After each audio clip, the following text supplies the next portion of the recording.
Sydney حملے میں ملوث دہشت گرد بھارتی نکل آیا، ساتھی کا دعویٰ آسٹریلیا کے شہر سڈنی میں فائرنگ کے ذریعے 16 افراد کو ہلاک و متعدد کو زخمی کرنے والا شخص بھارتی نکل آیا۔ میڈیا ذرائع کے مطابق دہشت گرد کے ساتھی نے دعویٰ کیا ہے کہ دہشت گرد بھارتی نے یاد ہے۔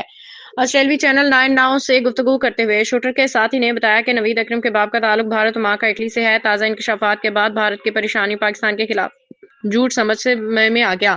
بھارتی میڈیا نے سوشل میڈیا پہ جھوٹی تصاویر پھیلائیں، پاکستان کو بدنام کرنے کی مذموم منظم کوشش کی۔ بھارتی میڈیا کی جانب سے جھوٹی ویڈیوز اور من گھڑت ڈیٹا کے ذریعے پاکستان پہ الزام سازی بے نقاب ہو گئی ہے۔ سڈنی واقعے میں مسلمان ہیرو احمد الاحمد نے دکھایا کہ بہادری اور انسانیت میں مذہب یا نسل کی کوئی حدود نہیں۔ دہشت گردی انسانیت کی دشمن ہے، کسی قوم یا نسل سے جوڑنا انتہائی غیر ذمہ دارانہ اقدام ہے۔